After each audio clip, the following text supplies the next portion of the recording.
কাছে পাঠানো হয়েছিল, মুমিন ব্যক্তি নির্দ্বিধায় বলে দিবে যে তিনি হচ্ছেন আমার নবী মুহাম্মদুর রাসূলুল্লাহ সাল্লাল্লাহু আলাইহি ওয়াসাল্লাম। দেখুন, পৃথিবীতে যে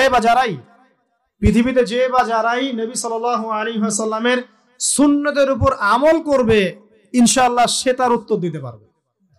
দুনিয়াতে যারা নবীর সুন্নতের 5 পয়সা পরোয়া করছে না, তার আদর্শের 5 পয়সা দাম দিচ্ছে না, তারা কোশ্চিনকালে উত্তর দিতে পারবে না। নাম হতে পারে আব্দুর রহমান, আব্দুর রহিম, নবীর সুন্নতের ধার ধারে না, তারা উত্তর দিতে পারবে না। তো নবীর সুন্নতের গুরুত্ব কত গভীর, এটা আমাদেরকে এখান থেকে বুঝতে হবে। তাই প্রিয় যুবক ভাইরা, মুসলিম ভাইরা, আমাদের জীবনটাকে নবীর আদর্শ এবং সুন্নতে ঢেলে সাজাতে হবে। সকাল থেকে সন্ধ্যা পর্যন্ত প্রতিটা কাজ করবো কার তরিকায়? রাসূলের তরিকা। নামাজ পড়বো তার তরিকায়, রোজা, সিয়াম, হজ, জাকাত, আমল, মুআমালাত, আখলাক সব কার তরিকায়? নবী সাল্লাল্লাহু আলাইহি ওয়াসাল্লামের তরিকা অনুযায়ী ইনশাআল্লাহ। আল্লাহ পাক তৌফিক এনায়েত করুন, আমিন। এবার ফেরেশতা দুইজন জিজ্ঞাসা করবেন অবাক হয়ে যে তুমি কিভাবে এটা জানলে, তুমি কিভাবে এই 3টা প্রশ্নের উত্তর দিতে পারলে? কারণ বেশিরভাগ মানুষ তো উত্তর দিতে পারবে না, বেশিরভাগ মানুষই এই উত্তর দিতে পারবে না। কারণ কিয়ামতের মাঠে 1999 জন মানুষ জাহান্নামে যাবে, নাউজুবিল্লাহ। তো এটা কঠিন পরীক্ষা। আল্লাহ রাসূল সাল্লাল্লাহু আলাইহি ওয়াসাল্লাম বলেছেন যে নিশ্চয়ই তোমাদেরকে এখানে পরীক্ষায় ফেলা হবে, আর তোমরা যদি এই পরীক্ষা জেনে তোমাদের মৃতদেরকে দাফন করা থেকে বিরত না থাকতে, তাহলে আমি তোমাদেরকে শুনিয়ে দিতাম কবরে কেমন পরীক্ষা হয়। মানে যদি আমরা শুনতে পারতাম যে কবরে কেমন পরীক্ষা হয়, আমরা ভয়ে আমাদের মৃতদেরকে দাফন পর্যন্ত করতাম না। এটা নবীজি বলছেন সাল্লাল্লাহু আলাইহি ওয়াসাল্লাম। তো তাকে জিজ্ঞাসা করা হবে যে তুমি কিভাবে জানলে এটা? বেশিরভাগ মানুষ তো পারে না উত্তর দিতে। তখন সেই ব্যক্তি বলে বসবে, সেই ব্যক্তি বলবে যে করাতু কিতাব আল্লাহ, আমি আল্লাহর কিতাব এই কোরআন পড়েছি। মুমিন বলবে আমি আল্লাহর কোরআন পড়েছি, ফাআমানতু বিহি, আমি এর উপর ঈমান এনেছিলাম, ওয়া সাদ্দাকতু, এবং সত্যায়ন করেছিলাম। সুবহানাল্লাহ। অতএব দুনিয়াতে যারা দ্বীনের জ্ঞান অর্জন করছে না, কোরআন পড়ছে না, হাদিস পড়ছে না, পড়াশোনার চেষ্টা করছে না, জানার চেষ্টা করছে না, কবরে পার পাওয়া ডিফিকাল্ট আছে। এটা একটা অন্যতম প্রশ্ন।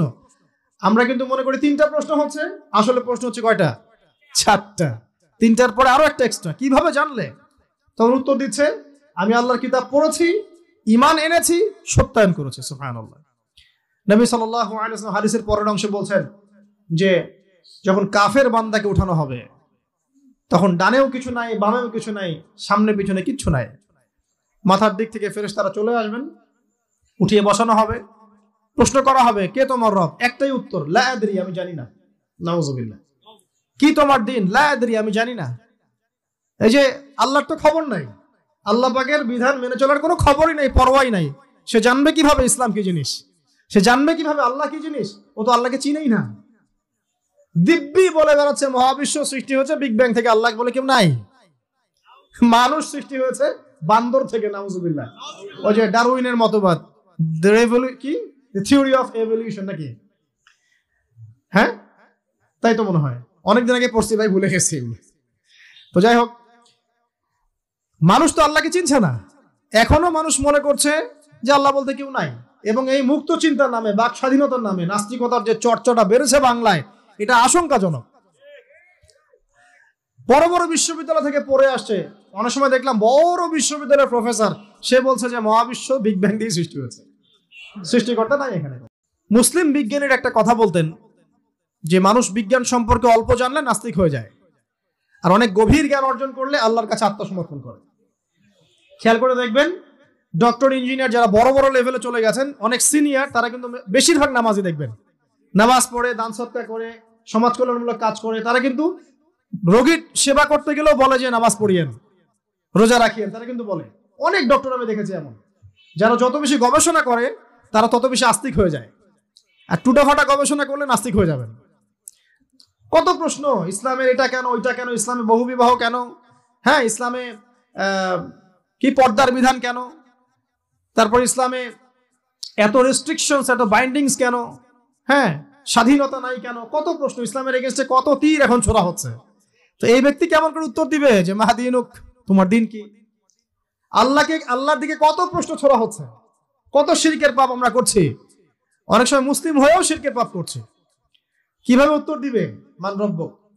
3 নাম্বার প্রশ্ন যখন করা হবে, এই ব্যক্তিকে দেখো দেখি, সে বলবে যে আমি জানি না এই ব্যক্তিকে, তবে শুনেছিলাম, মানুষের মুখে শুনেছিলাম, মানুষ যা বলতো আমি তাই বলতাম।